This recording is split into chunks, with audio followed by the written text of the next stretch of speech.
뭐 하는 거야? 너는 없어져야 해. 평생 내 발목만 잡고. 정호의 눈이 완전히 미쳐 있었다. 나는 이제야 깨달았다. 정호가 정말로 나를 죽이려 한다는 것을. 도와주세요. 도와주세요. 하지만 기차 소음 때문에 내 목소리는 잘 들리지 않았다. 정호가 비상문 쪽으로 나를 끌고 갔다. 달리는 기차에서 강제로 비상문이 열어 나를 밖으로 밀어냈고 정호는 이성을 잃은 상태였다. 27억, 그 돈은 내 거야. 내가 평생 고생해서 번 거라고. 정신 차려. 우리 35년을 함께 살았잖아. 35년, 그 35년이 얼마나 지옥 같았는데. 너 때문에 내가 얼마나 고생했는지 알아? 여보, 부산까지 가는 KTX 표 샀어. 오랜만에 둘이서 여행이나 가자. 남편 정호가 갑자기 여행을 제안했을 때 나는 조금 의외였다. 결혼 35년 동안 이런 로맨틱한 제안을 해본 적이 거의 없는 사람이었는데 말이다. 갑자기 웬 여행? 돈도 아껴야 하는데. 아니다. 우리도 이제 좀 여유를 부려도 되지 않나. 평생 고생만 했잖아. 정호의 말에는 어딘지 어색한 구석이 있었다. 평소 같으면 돈 아껴야지. 뭔 여행이라고 했을 텐데 오늘따라 이상하게 적극적이었다. 사실 3주 전에 있었던 일 때문에 나는 마음이 무거웠다. 어머, 이게 정말. 로또 판매점 아주머니가 내 로또 용지를 확인하고는 깜짝 놀란 표정을 지었다. 축하드려요. 1등이에요. 38억. 그 순간 나는 다리에 힘이 풀려 주저앉을 뻔했다. 38억이라니 평생 상상도 못 해본 큰돈이었다. 아주머니, 이거 혹시 실수 아니에요? 아니에요. 진짜 1등이에요. 세금 떼고도 27억은 받으실 거예요. 집에 돌아가는 길 나는 가슴이 터질 것만 같았다. 하지만 동시에 걱정도 됐다. 정호에게 말해야 할까 말지 말까 고민이 됐다. 정호는 평생 사업을 한다며 내 돈을 갖다 써서 망치기만 했다. 치킨집, 편의점, 부동산, 손대는 사업마다 실패했고 결국 우리 집까지 담보로 잡혀서 전세로 살게 됐다. 이번엔 절대 안 돼. 이 돈만큼은 정호 손에 넘어가면 안 돼. 그래서 나는 당분간 혼자만 알고 있기로 했다. 하지만 요즘 정호의 행동을 보면 뭔가 알고 있는 것 같았다. 요즘 기분이 좋아 보이네. 뭔 좋은 일 있나? 별거 아니야. 그냥 날씨가 좋아서. 그래. 혹시 뭔가 숨기는 건 없고. 정호의 눈빛이 예사롭지 않았다. 마치 뭔가를 의심하고 있는 것 같았다. 그리고 어젯밤 나는 정호가 전화하는 소리를 우연히 들었다. 미라, 조금만 기다려. 곧 큰돈 생길 거야. 그럼 우리 결혼할 수 있어. 미라. 누구지? 나는 가슴이 철렁 내려앉았다. 아니야. 영숙이는 모르고 있어. 내가 알아서 처리할게. 처리한다고? 뭘 처리한다는 거지? 나는 몰래 정호의 핸드폰을 확인해 봤다. 그런데 더 충격적인 건 통화 녹음 목록이었다. 로또 1등이라고 저장된 파일이 있었다. 내가 친구 영희와 통화한 내용이 녹음되어 있었던 것이다. 영희야, 나 로또 1등 됐어. 정말 38억? 축하해, 영수가. 정말 대박이다. 그런데 정호한테는 말하지 마. 또 사업한다고 날릴까 봐. 알았어. 비밀로 할게. 정호가 내 통화를 몰래 녹음하고 있었던 것이다. 나는 손이 부들부들 떨렸다. 그리고 미라와의 카톡 대화도 발견했다. 오빠 언제까지 그 아줌마랑 살 거야? 곧 끝날 거야. 큰돈 들어오면 바로 처리하고 우리 결혼하자. 정말 그 큰돈이 뭔데? 영숙이 로또 1등 당첨됐어. 통화 녹음해서 확인했어. 와, 그럼 빨리 알아내서 가져와. 걱정 마. 내가 방법이 있어. 더 충격적인 건 그 다음 대화였다. 부산 여행 핑계로 기차에서 처리할 거야. 무슨 말이야. 사고로 꾸미는 거지. 기차에서 떨어뜨리면 완전 범죄야. 오빠, 그건 너무 위험하지 않아. 괜찮아. 27억이면 충분히 위험을 감수할 가치가 있어. 나는 휴대폰을 보다가 그대로 주저앉았다. 남편이 나를 죽이려고 계획하고 있다는 게 믿어지지 않았다. 그날 밤부터 나는 잠을 이룰 수 없었다. 35년을 함께 산 남편이 나를 죽이려 한다니. 아니야. 분명 농담일 거야. 설마 정말로. 하지만 정호의 차가운 눈빛을 생각하면 농담이 아닌 것 같았다. 내일 부산 여행 가는 거 맞지? 응. 근데 그냥 여행 취소할까? 갑자기 몸이 안 좋은 것 같아. 안 돼. 절대 안 돼. 표도 샀는데 왜 취소해? 몸 아픈 거 여행 가면 나아질 거야. 정호가 이상하게 강하게 반대했다.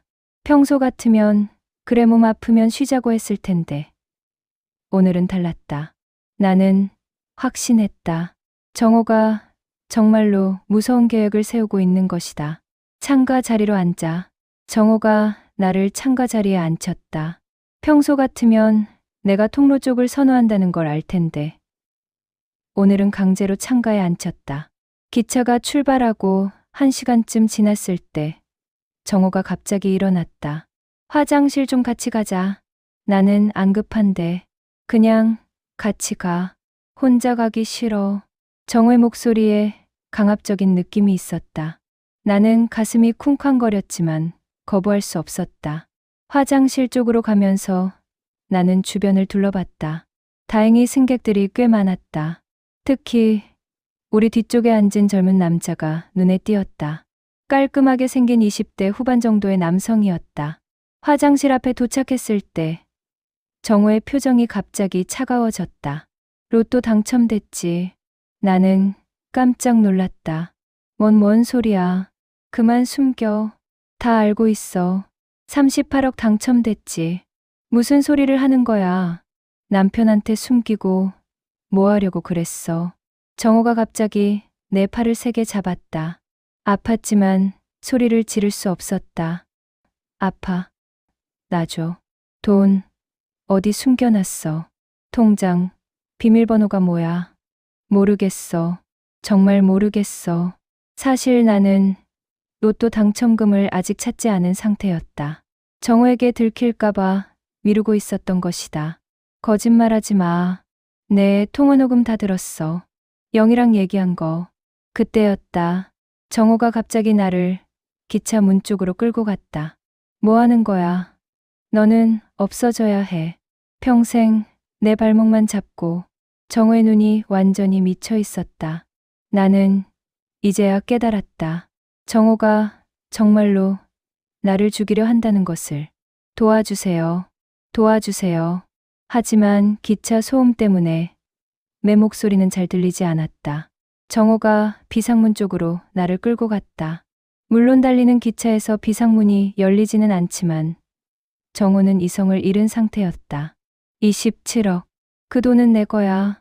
내가 평생 고생해서 번 거라고. 정신 차려. 우리 35년을 함께 살았잖아. 35년. 그 35년이 얼마나 지옥 같았는데. 너 때문에 내가 얼마나 고생했는지 알아. 바로 그때였다. 아저씨, 뭐 하시는 거예요? 뒤에서 젊은 남자의 목소리가 들렸다. 우리 뒤쪽에 앉았던 그 승객이었다. 아, 아무것도 아니야. 아내랑 장난친 거야. 정호가 당황하며 대답했지만 그 젊은 남자는 상황을 이미 파악한 것 같았다. 장난. 아주머니가 도와달라고 소리치시던데요. 그는 최승민이라는 28세 회사원이었다. 우연히 화장실을 가려다가 우리의 상황을 목격한 것이었다. 정말 아무것도 아니니까 가. 정호가 승민을 쫓아내려 했지만 승민은 물러서지 않았다. 아주머니, 괜찮으세요? 정말 도움이 필요 없으세요? 나는 승민의 눈을 똑바로 바라봤다. 그 순간 승민은 모든 것을 이해한 것 같았다. 아저씨, 아주머니를 놓아주세요. 이 자식이 남의 집안일에 왜 끼어들어? 정호가 승민에게 소리를 질렀지만 승민은 차분했다. 집안일이라고 하시지만 아주머니가 위험에 처해 있는 것 같은데요. 승민은 즉시 기차 승무원에게 신고했다. 승무원님, 여기 도움이 필요한 승객이 있어요. 승무원이 달려왔고 곧 다른 승객들도 몰려들었다. 무슨 일이에요? 저 아저씨가 아주머니를 위협하고 있어요. 아주머니가 도와달라고 소리쳤어요. 아니야. 부부싸움이야. 정호가 변명했지만 이미 늦었다. 여러 승객들이 상황을 목격했고 모두 정호의 행동이 이상하다고 느꼈다. 아주머니, 정말 괜찮으세요? 승무원이 내게 물었다. 나는 떨리는 목소리로 대답했다. 아니에요. 도와주세요. 남편이 저를. 알겠습니다. 다음 역에서 경찰을 부르겠습니다. 승무원이 정호를 제지하는 동안 승민이 나에게 조용히 말했다. 아주머니, 혹시 증거가 있으세요? 휴대폰이나. 나는 떨리는 손으로 핸드폰을 꺼냈다. 그리고 어젯밤 몰래 촬영해둔 정호와 미라의 카톡 대화를 보여줬다. 승민이 그 내용을 보고는 경악했다. 이건 살인 계획이잖아요. 네. 남편이 저를 죽이려고 했어요. 로또 당첨금 때문에. 지금 바로 경찰에 신고해야 해요. 기차가 대전역에 도착하자마자 역경찰인 김철중 경위가 기다리고 있었다. 이정호 씨죠. 부인에 대한 살해 위협 혐의로 긴급 체포합니다. 아니야. 오해야. 부부싸움일 뿐이야. 정호가 발악했지만 증거는 명확했다. 승민이 정호와 미라의 카톡 대화를 경찰에게 보여줬고 여러 승객들이 증인으로 나섰다. 범행 계획이 구체적으로 기록되어 있네요. 살해, 위협 불륜 재산, 탈취 목적까지. 이건 중범죄입니다. 김철중 경위가 정호에게 수갑을 채웠다. 내 말 좀 들어봐. 진짜 죽이려고 한 게 아니야. 그럼 뭐예요? 기차에서 떨어뜨리면 완전 범죄라고 문자 보낸 게 농담이에요. 경위가 정호의 변명을 일축했다. 경찰은 즉시 미라의 휴대폰을 압수수색했고 정호와의 공모 증거를 발견했다. 미라의 추가 문자 내용. 오빠 보험금도 받을 수 있지 않을까? 그래, 아내 죽으면 보험금도 나오고 로또금도 가져올 수 있으니까 일석이조지. 우리 결혼하면 신혼여행 어디로 갈까? 미라 역시 살인교사 혐의로 체포됐다. 정말 감사해요. 승민 씨가 아니었다면. 나는 승민에게 눈물을 글썽이며 감사 인사를 했다. 당연한 일을 했을 뿐이에요. 아주머니가 위험에 처한 걸 보고 그냥 지나갈 수는 없었어요. 승민은 정말 대단한 청년이었다. 위험한 상황에서도 침착하게 대처했고 증거 수집까지 도와줬다. 승민 씨 덕분에 목숨을 구했어요. 정말 고마워요. 아주머니도 용감하셨어요. 증거를 미리 준비해 두신 덕분에 범인을 잡을 수 있었죠.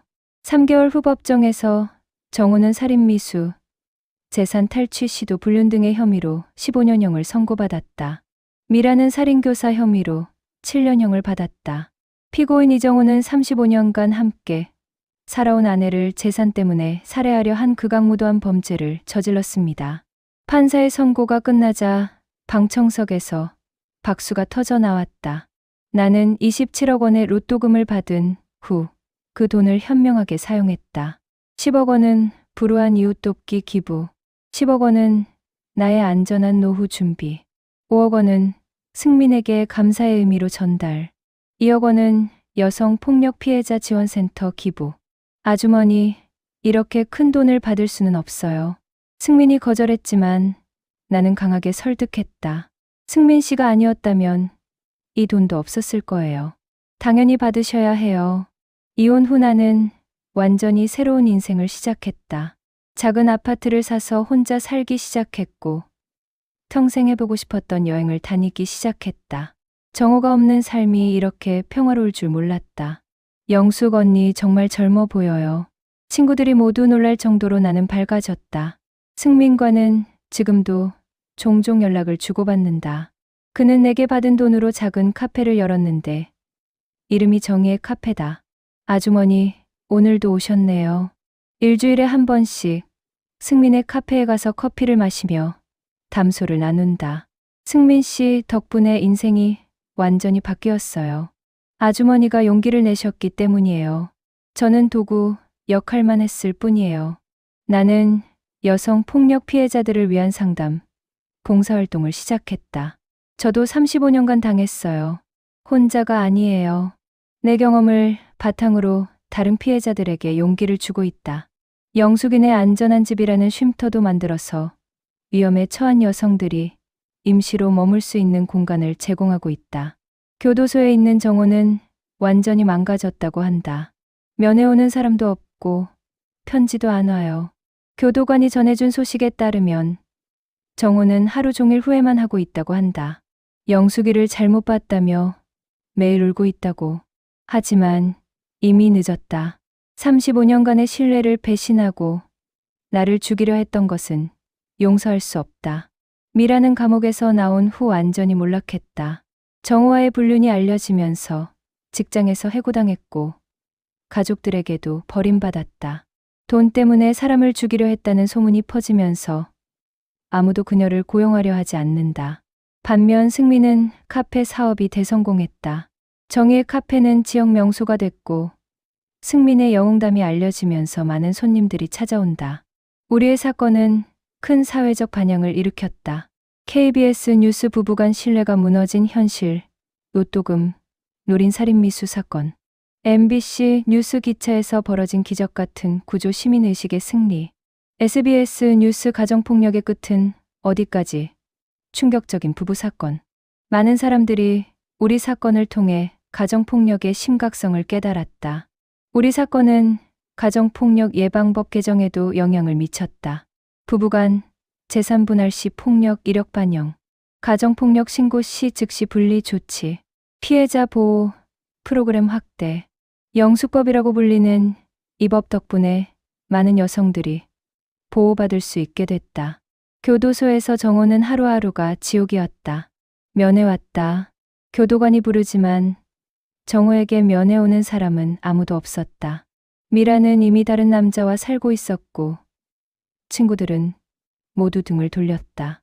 정호 형, 밥 먹어요. 동료 수감자가 말을 걸어도 정호는 반응이 없었다. 하루 종일 영숙 생각만 했다. 내가 왜 그랬을까? 27억 때문에 35년을 버렸나? 밤에는 악몽에 시달렸다. 영숙이 기차에서 떨어지는 꿈, 영숙이 자신을 원망하는 꿈. 정호는 매일 밤 비명을 지르며 깼다. 출소 후 미라의 삶은 완전히 망가져 있었다. 미라 씨 죄송하지만 저희 회사에는 맞지 않는 것 같아요. 어디를 가도 면접에서 떨어졌다. 정호와의 사건이 인터넷에 떠돌아다니면서 그녀의 과거는 숨길 수 없게 됐다. 언니, 나 좀 도와줘. 동생에게 전화를 걸어도 너 때문에 우리 가족 망신 다 당했어. 연락하지 말라는 말만 돌아왔다. 몇 년 후 미라가 자살했다는 소식을 들었다. 할머니 미라가, 승민이 조심스럽게 말했다. 그래, 유서에 할머니한테 사과한다고 적혀 있었대요. 나는 잠시 말이 없었다. 미워하지는 않았지만 동정하지도 않았다. 자업자득이었다. 할머니, 괜찮으세요? 응, 괜찮아. 자신이 선택한 길이야. 정호가 죽기 전에 마지막 편지를 보냈다. 영수가 나는 곧 죽을 것 같다. 암에 걸렸다. 마지막으로 한 번만 보고 싶다. 용서해달라는 게 아니다. 그냥 미안하다는 말 한 번만 하고 싶다. 편지를 읽고 나서 나는 고민했다. 가야 할까 말까. 결국 나는 가지 않기로 했다. 35년의 배신은 용서할 수 없었다.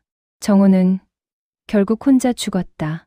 장례식에도 아무도 오지 않았다고 한다. 할머니 그래도 장례식은 아니야. 갈 필요 없어. 나는 단호했다. 정호는 이미 15년 전에 내 마음속에서 죽었다. 그래도 35년은 배신당한 시간이야.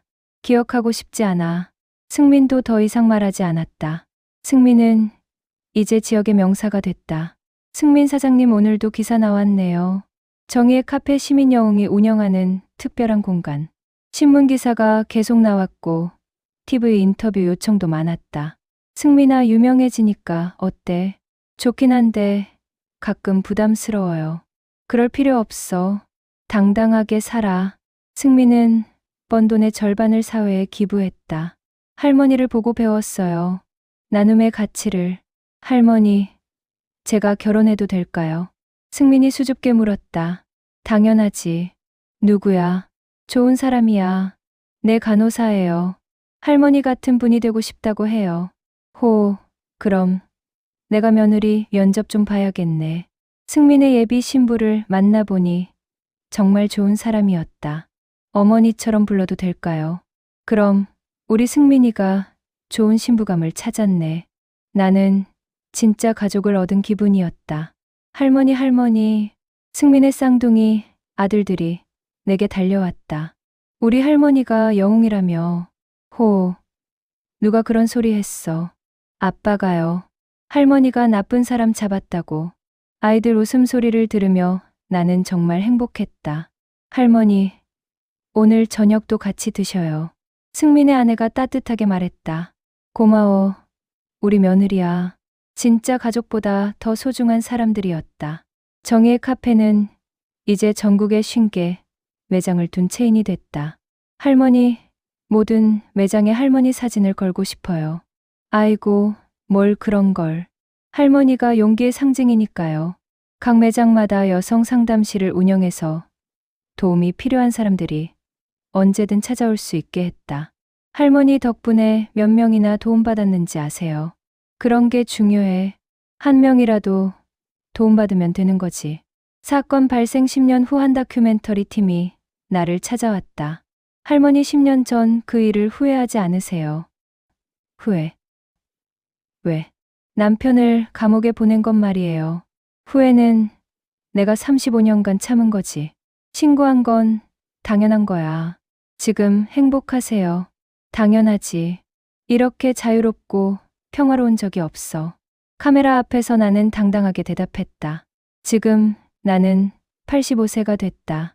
건강하고 행복하고 많은 사람들에게 사랑받는다. 정호와 미라는 모두 불행하게 죽었고 나는 여전히 활기차게 살고 있다. 할머니, 100세까지 사세요. 그럼 100세까지 살아서 더 많은 사람 도와줄 거야. 이게 바로 진정한 권선징악이었다. 악한 자는 벌받고 선한 자는 보상받는다. 나는 그 산증인이었다.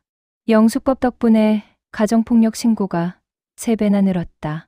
영숙 할머니 덕분에 용기 냈어요. 많은 피해 여성들이 상담소에 찾아왔다.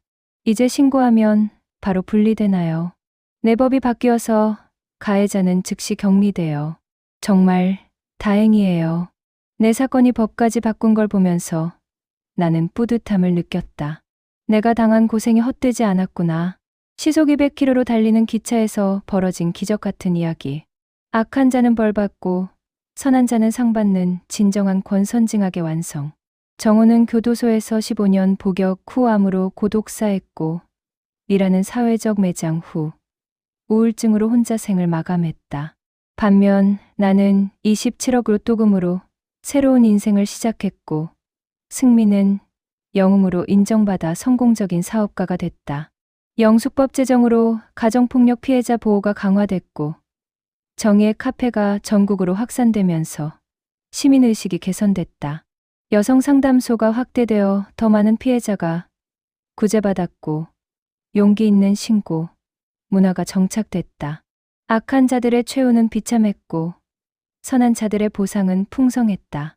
이것이 바로 진정한 권선징악의 완성이었다.